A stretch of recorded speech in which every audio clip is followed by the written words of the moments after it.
All right, good morning, everybody. Welcome to District Planning Committee meeting, EPC 25/1. Welcome to the members of the committee, other councillors and staff present. Just remind you that this meeting is being live streamed and Zoom is available. We'll dispense with the karakia as our mayor has already done that today. And I think we have a full attendance, so there are no apologies. We have no late items.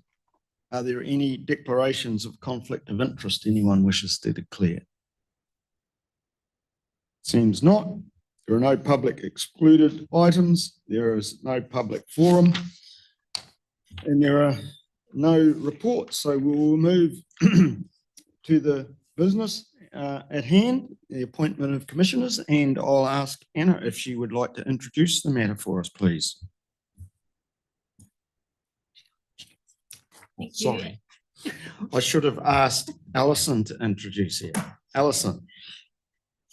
Thank you. Good morning, councillors. The paper you've got before you today is in relation to our activities as a consenting authority and to help us deliver our business around resource consenting. I would like to introduce to you Anna. Anna is one of our principal planners.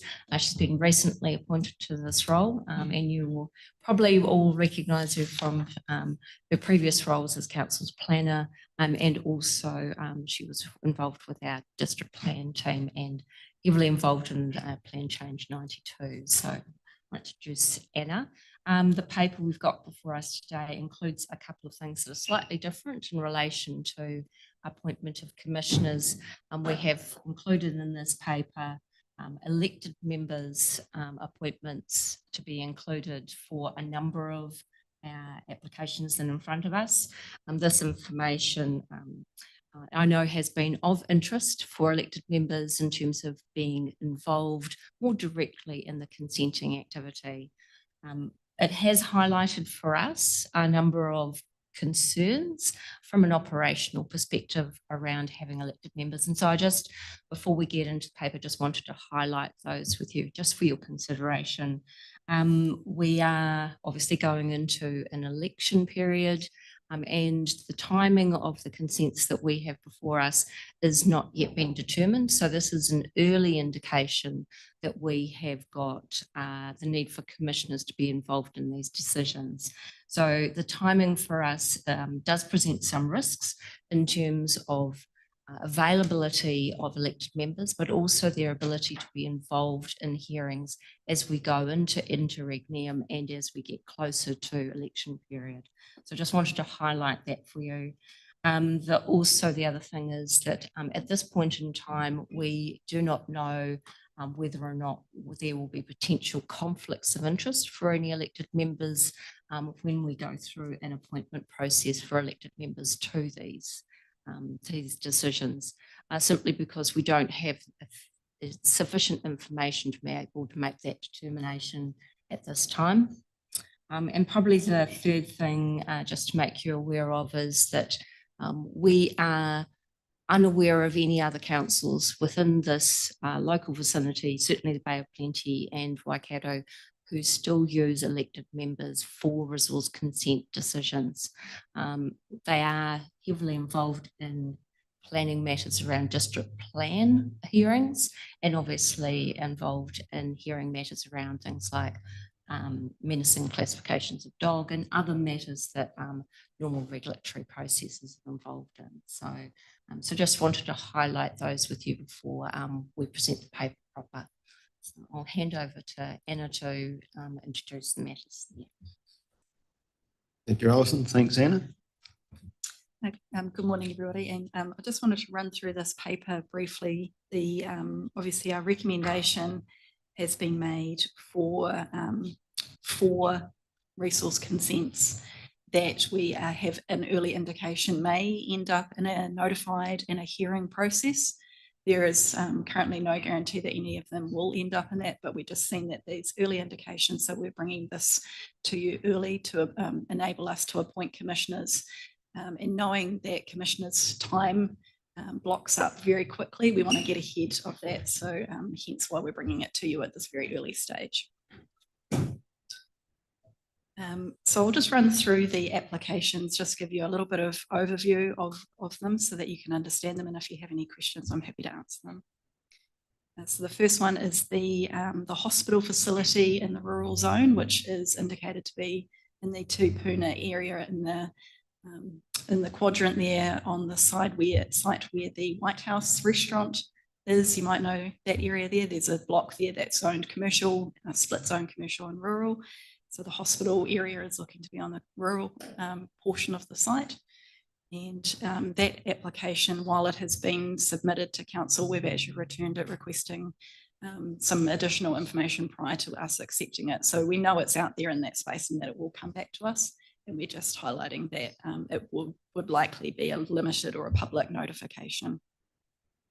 And obviously, given Tupuna and the active interest in that area, we know that there would be quite a lot of community interest. And also there'd be a lot of technical and professional assessments that would go along with that application as well.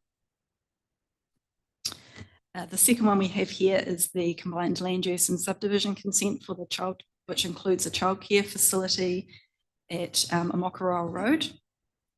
This one is that we're currently working on a notification decision at the moment, and it's in the hands of the agent to discuss with the neighbours. They're hoping to get written approvals. If they are unable to get written approvals for those identified parties, then we'll proceed to a limited notification process. At the moment, we've indicated there are 4 properties neighbouring the proposed childcare centre as being limited notified. So that is with the agent, and if that eventuates, then we'll proceed with the notification in the submission period. That one, given that it's in train, we're looking at a hearing in the second half of the year for that one. So the third one we have here is the land use consent for the proposed storage facility. That one is looking at the moment to be publicly notified. There is some consultation that's happening with the applicant and council staff in terms of whether it will end up being notified or if they're going to again provide written approvals or some additional information to satisfy the assessment of effects.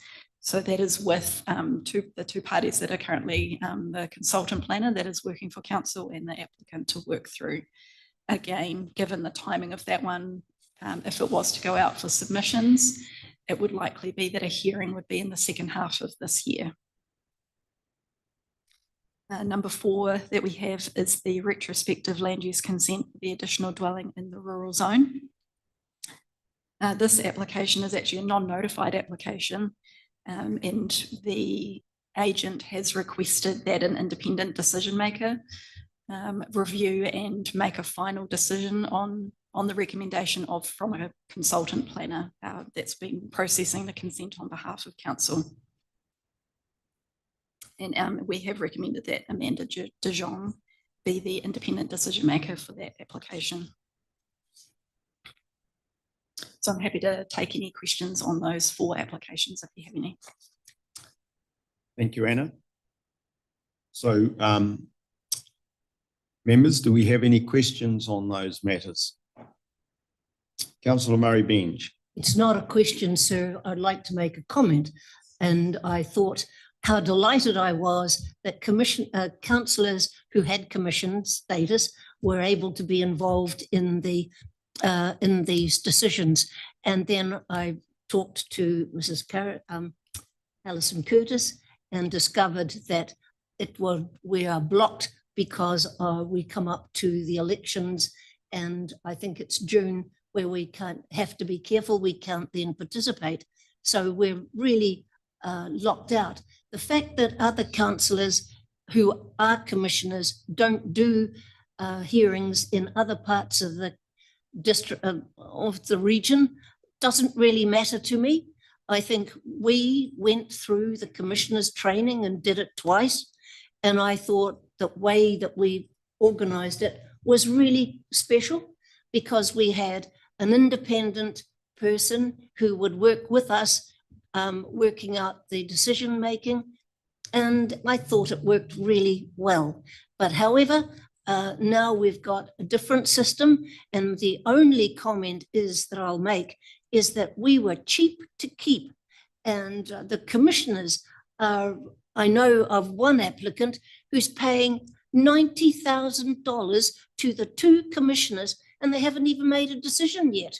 And I feel as though the cost for our community, I think, is really quite considerable, and it really does concern me. So I've got no alternative but to vote for this. And I thank Mrs. Curtis for actually making sure that I was well informed before I came to this meeting, sir. Thank you. I do want to flush out questions before we go to the recommendations, but I do have to respond. And yes, it is of great concern, the cost that this imposes. The other issue is that if we say that we're not going to consider these until after the election to make sure that councillors are not conflicted, well, then we're adding to the costs there too. So there is a difficulty, but I do believe that we're available much later than June, probably till about August. Is that correct? Just seeking some, through you, Mr. Chair, we're just seeking some advice around that specifically. Yeah. And so we don't know at this point exactly when these hearings might be required, but as Anna has already pointed out, we want to be prepared to progress them if possible as soon as we can. And if there is opportunity, as you've said, for councillors to be involved, well, we certainly want to ensure that happens too. So with that, are there questions in regarding to any of these specific consents before we move to the recommendations? Councillor Daly. I guess our accreditation continues whether we're an elected member or not. So if some of the current people around the table were not re-elected, that wouldn't necessarily pose a problem, would it? Well, it wouldn't in my mind, but I'm going to have to seek advice from staff because we wouldn't be wearing a council hat then. So we'd move to the independent situation. But Correct. And that is the matter which we are seeking some specific advice around. So at the moment, you would be appointed to the hearings panel as an elected member, as opposed to an independent commissioner. So that is the matter that we need resolved. yep. Do you have a supplementary there? Well, the reason given for an elected member is because it combines impartial external expertise with local representation, ensuring both objectivity and community-focused decision-making. So, I mean, the fact that you're not re-elected doesn't change the fact that you've got knowledge of the community or a community-focused basis for being on the panel, I guess. Yeah, appreciate your observations, and I think I share the sentiment you're expressing, but then I'm not the legal guru that is able to advise us. So we'll let that play out in due course. Councillor Henry. My question and comments are in relation to what Margaret has said. I spend a considerable amount of my time trying to satisfy the conditions to get my commissioner's ticket. And then it came up for renewal, and I spent not as much time, but I was trying to actually see if I could get as high a grade as what Councillor Granger did. And I can't tell you whether I got a higher grade because they downgraded it in the end, and you just got a pass or a fail. So all that effort, I did learn a lot. Now I do learn a lot, but the question I've got here is, should I be elected again? I don't think I would consider renewing mine again because I've used it once. My question is, if that happens and we don't have anyone who does, if we only have a few people who are willing to go through that, would we be able to do this job we're doing today if we didn't have a commissioner's ticket? I think we would have to ensure that we had someone with a chair's certification, is that right, to be able to chair these meetings? But beyond that, we could make use of independent commissioners if we wanted to. I think, sir, you had at least two offers round the table to do the chairman's course. Currently. Oh, sorry, we're getting away from the business of this meeting. We can talk to you about that outside of the meeting. I think I heard your question perhaps a bit differently to what you intended.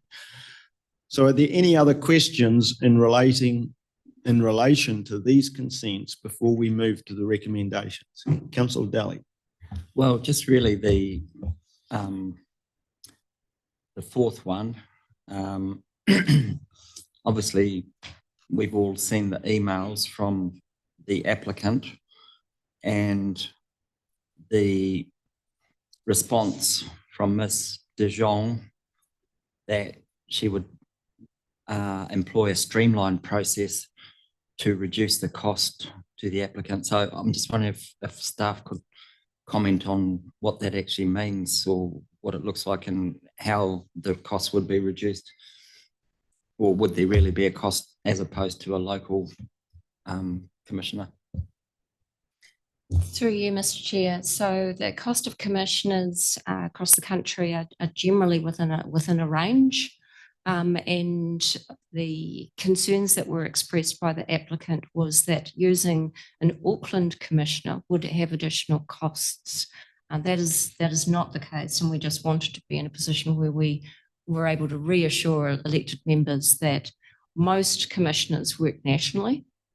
So even our local representatives who are commissioners still work nationally, and so that the costs are obviously are pretty standard across the board in terms of whether we were using, say, for example, Ellen Withy, who's locally based versus Amanda. So what she is wanting to be able to assure us is, and for elected members, is that the costs are reasonable and that there is no additional costs that would apply from a commissioner being used outside of the area. Thank you. If I could move to the follow-up. Okay. So it's noted that Ms. De Jong brings impartial external expertise and has the appropriate qualifications and experience to decide this application. But you just mentioned Commissioner Withy is a local. Did he not carry the appropriate qualifications or experience? Through you, Mr. Chair. So Alan Withy is an appointed commissioner. He is on the list included within the paper.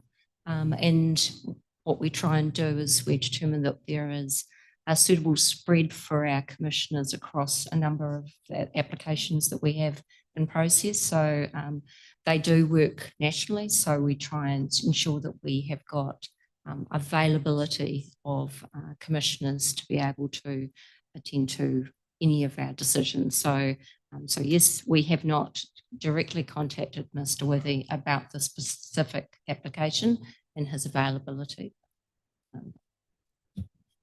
Okay, thank you. I'll move to the mayor. I was going to move, but make a slight change if that's okay.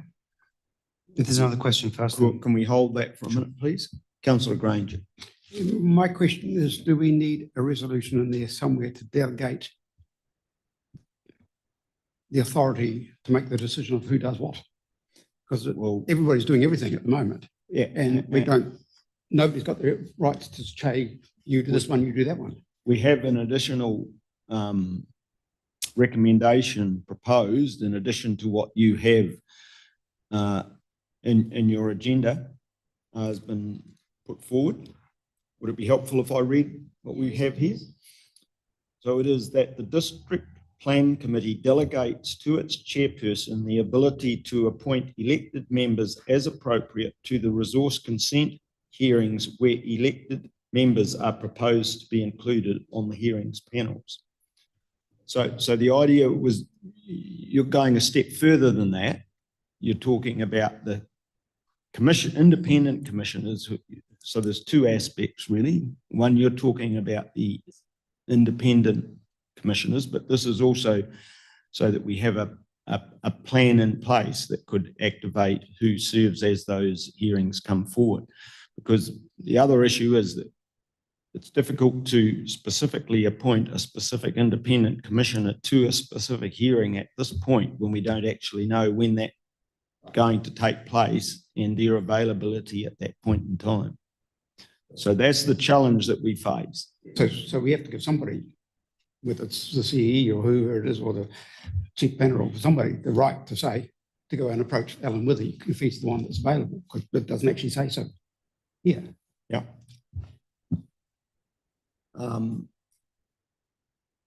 It does say in recommendation 5 that the district plan committee appoints the following accredited commissioners to conduct hearings and or decide on the resource consent applications outlined in this paper, either independently or collaboratively, subject to their availability.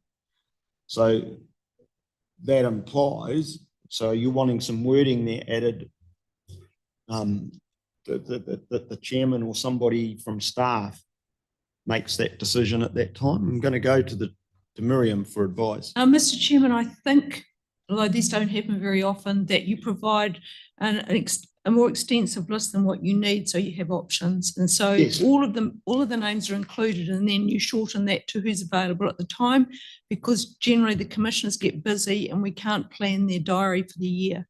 So that's why we have a longer list than what we need. And I suggest that's what you do. You satisfied with the explanations, or do you still want some? No, so long as specific- that we are adequately covered. Then, yeah, Okay, thank you. Councillor Murray Benge. Oh, So your first- sorry, you're not finished yet. So I was going to move, but what my comment or change was that basically mirrors what your suggestion was. So I was happy with that, and also noting that Murray's concern that I think recommendation 5 allows for basically it's a menu option of who's available at the time. Yeah. Okay, thank you. Councillor Murray Benge. Sir, I just think that that further recommendation is a good one, and I'm happy to move or second whatever you need. Thank you. Chief Executive. Mr. Chairman, you just need to ensure you've got some flexibility, because you don't want to come back and revisit this. It will slow down the process, and it's not good for serving our community. So that's why we've always tried to have some flexibility. Appreciate that comment. So have we concluded the questions? Because I think we've got the Mayor and Councillor Murray Benge have indicated they want to move in second. Happy to move with that additional recommendation that you read out. Okay, is there any discussion? Councillor Murray Benge. Listening to the debate, I can feel the concern from councillors coming through, and I think the recommendations are taking that into account. So I've appreciate the guidance that we've had from staff, and I think it will work well. Thank you. Thank you. With that, I'll put the motion. All those in favour, please say aye. Aye. Against? Carried. And I declare the meeting closed. Thank you for